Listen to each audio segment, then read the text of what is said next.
মুসলমান ইমানদার আল্লাহর গোলাম নবীর উম্মত, দেখতে দেখতে সময় পার হইয়া রমজানের মধ্যে আমরা পদার্পণ করলাম। আরে মুমিন,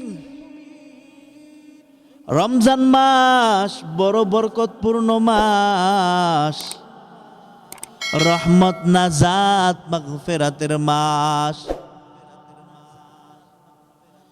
এই তিনটা ধাপে বিভক্তকৃত রমজান মাস, এই রহমতের মধ্যে যদি তুমি রহমত বর্ষণ করাইতে না পারো,